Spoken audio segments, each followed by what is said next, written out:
Kakiers, paano kung sasabihin ko sa iyo na sa bawat Hail Mary na dinarasal mo, may isang nilalang sa langit na nakikinig? At hindi lamang nakikinig, kundi may ginagawa para sa bawat salitang lumalabas sa iyong bibig. Hindi po siya tao, hindi po siya santo, hindi po siya pari. Siya po ang guardian angel na itinalaga ng Diyos para sa iyo. At ayon nga po kay Saint Louis de Montfort, ang bawat taimtim na Hail Mary ay parang rosas na iniaalay sa langit. Ngunit may isa pang nakakatakot po na bahagi. Kung may anghel na nag-aalay ng iyong mga panalangin, may isa ring kaaway na gustong sirain ang mga ito. Totoo ba ito? Biblical ba ito?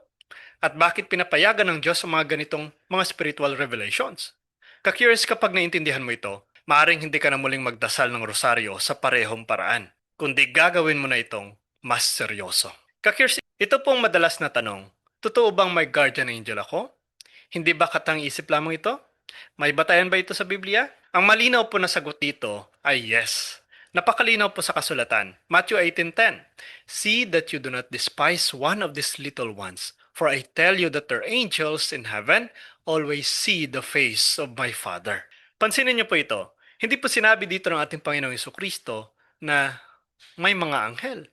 Ang sinabi niya dito, they're angels. Ibig sabihin, may particular na mga anghel na iniuugnay sa mga tao. At hindi lamang po yan. In Psalms 91:11, sinasabi dito, for He will command His angels concerning you to guard you in all your ways. Ganon din po in Hebrews chapter 1 verse 14. Are they not all ministering spirits sent forth to serve?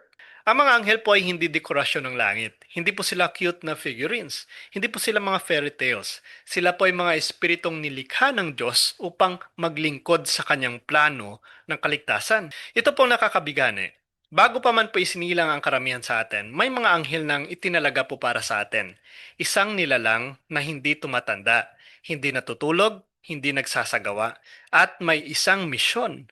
Tulungan kang makarating sa langit. Now, ito pong malalim na reality. Maraming tao po ang nagsasabing, pakiramdam ko mag-isa ako. Kung tayo po sa mga pananampalataya po ng mga Kristiyano, hindi ka kailanman nag-iisa. Mula pagkabata hanggang kamatayan, kasama mo ang iyong guardian angel. Si Saint Padre Pio po ay madalas magsabi, send your guardian angel to me. Dahil para po sa kanya, ang tunay na bahagi ng buhay Kristiyano ang pagkikipagtulungan sa mga anghel. Now, ano bang ginagawa ng mga anghel mo habang nagdarasal ka?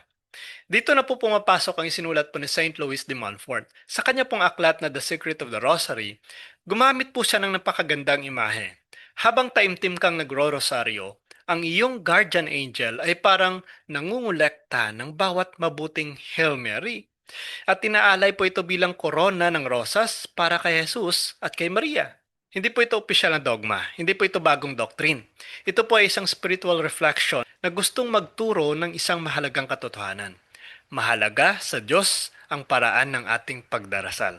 Sinasabi nga po in Revelation 8:3-4, ang mga panalangin ng mga banal ay iniaalay sa harapan ng Diyos tulad ng insenso. Ito pong malalim na katotohanan. Walang taimtim na panalangin ang nasasayang. Walang luha na hindi nakikita ng Diyos. Walang Hail Mary na binigkas ng may pananampalataya na nawala sa kawalan. Lahat po ay nakakarating sa trono ng Diyos. Now, bakit kayo may mga ganitong visions o revelations? Well, marami pong nagtatanong na bakit may mga visions, biblical ba ito, kailangan pa ba ito kung kumpleto ng Biblia? Well, ito pong napakahalagang maintindihan. Ang simbahan po ay nagtuturo na ang public revelation ay natapos na kay Kristo. In Hebrews chapter 1 verse 1 to 2, God has spoken to us by His Son. Kaya wala na pong bagong doctrine, wala na pong bagong ebanghelyo. Ngunit minsan po, pinapayagan po ng Diyos ang private revelations upang paalalahanan po ang tao. In Acts chapter 2 verse 17, sinasabi po dito, your young men shall see visions. In Revelation, punong-puno po ng heavenly visions si Saint John. Now, ito po ang importanteng reality. Kapag ang isang vision po ay tunay na mula sa Diyos, hindi po ito nagdadagdag ng bagong katotohanan. Ibabalik ka lamang nito sa matagal ng katotohanan. At ang katotohanan pong iyon ay magdasal ng may puso, lumapit kay Kristo, mamuhay ng banal. Kaya bakit delikado po mabilis at walang pusong panalangin? Well, Dito po kasi nagiging seryoso na ang usapin. Marami po kasi sa ating mga Katoliko ang nagro-rosaryo, marami pong nagdadasal ng Hail Mary, ngunit minsan po, ang labi lang ang gumagalaw, hindi ang puso. Sabi nga po no, in Matthew chapter 6 verse 7, when you pray, do not heap up empty phrases as the Gentiles do. Marami po kasing tao ang maling nakakaintindi sa talatang ito. Iniisip nila na bawal palang paulit-ulit ng panalangin. Ngunit hindi po iyon ang ibig sabihin ni Jesus. Dahil maging sa langit po ay may paulit-ulit na panalangin. Kagaya po in Revelation chapter 4 verse 8, Holy, holy, holy is the Lord God Almighty. Yan po ay sinasabi araw at gabi, paulit-ulit. Wala pong tigil. Kaya ang problema po ay hindi ang repetition. Ang problema po ay ang empty repetition. Ibig sabihin naman po nito, ang salitang walang puso, palaging walang isip, bibig na gumagalaw, pero kaluluwang malayo sa Diyos. Kagaya nga po ng sinasabi ni Isaiah 29:13, These people honors me with their lips, but their hearts are far from me. Kaya ito pong malalim na reality. Hindi po binibilang ng Diyos kung ilang salita ang sinabi mo. Tinitingnan niya kung gaano mo siya minahal habang sinasabi mo iyon. Kaya kapag nag-Hail Mary ka, naku po, huwag mo itong ituring na ordinaryong dasal. Ito po ay pakikipag-usap sa langit. Kaya ano po ang sinasabi ng mga santo tungkol sa rosaryo? Kung may isang debosyon po na paulit-ulit na iniendorso po ng mga santo, ito na po yon, ang rosaryo. Si Saint Louis de Montfort po ay nagsabi, The rosary is the most powerful weapon to touch the heart of Jesus, our Redeemer. Si Saint Padre Pio po, sinasabi niya, The rosary is the weapon for these times. At alam ba ninyo, kapag may nagtatanong kay Padre Pio kung ano pong pinakamabisang sandata laban sa kasamaan, madalas niya pong itinuturo ang rosaryo. Bakit? Dahil ang rosaryo po hindi lamang panalangin. Ito ay pagninilay sa buong buhay ni Kristo.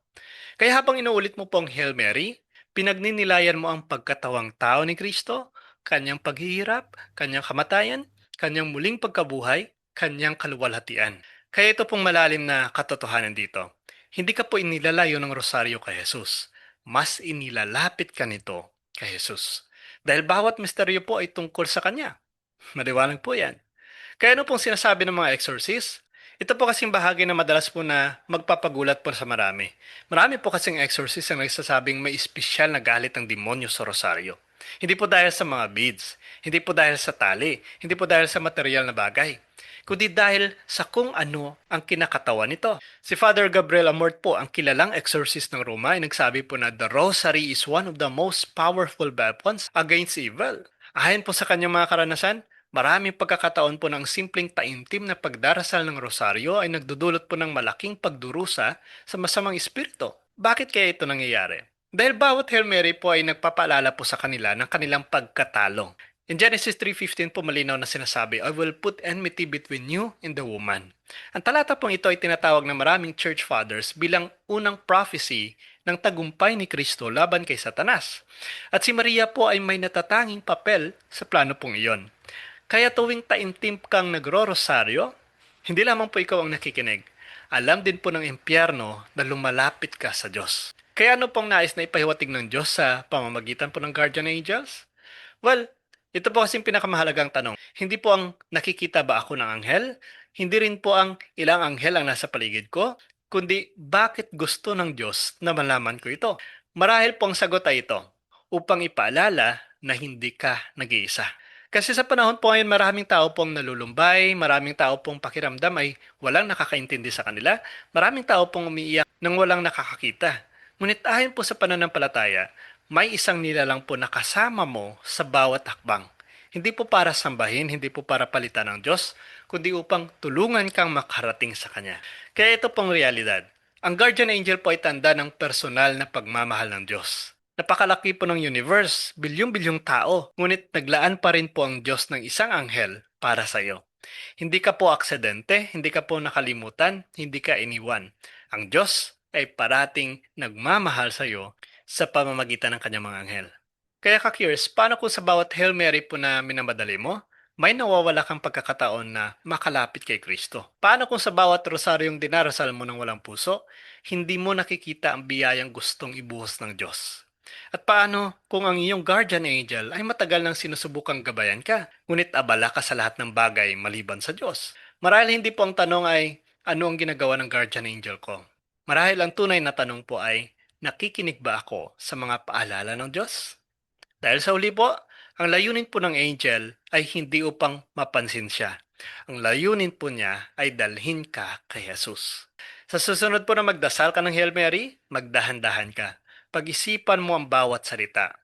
Hail Mary, full of grace, the Lord is with thee. At isipin mo po ito, maaring hindi mo nakikita, ngunit ang langit ay nakikinig.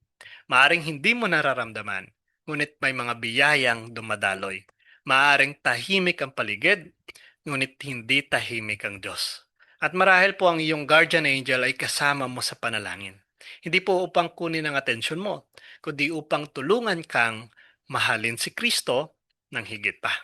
Kaya kung totoong may isang anghel na itinalaga ang Diyos para bantayan ka, kung totoong bawat taimtim na panalangin ay mahalaga sa langit, kung totoong ang rosaryo ay sandata laban sa kasamaan, bakit natin mamadaliin ang panalangin? Di ba? Bakit natin hahayaang maging routine lamang ito? Bakit natin hahayaang mawala ang apoy ng pananampalataya? Sa isang mundo pong maingay, hinihintay po ng Diyos ang iyong taimtim na tinig. Sa isang mundong abala, hinihintay po niya ang iyong puso. At sa bawat Hail Mary na dinarasal ng may pagmamahal, mas lumalapit ka kay Jesus sa pamamagitan ni Maria.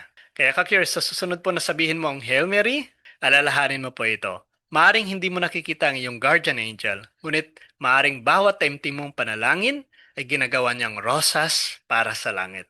At bawat rosas ay nilalapit ka ng kaunti pa sa walang hanggang tahanan kasama na Kristo.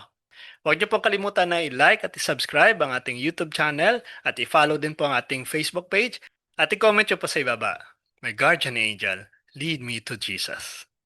God bless po sa ating lahat sa ngalan ng Ama, ng Anak at ng Espiritu Santo. Amen.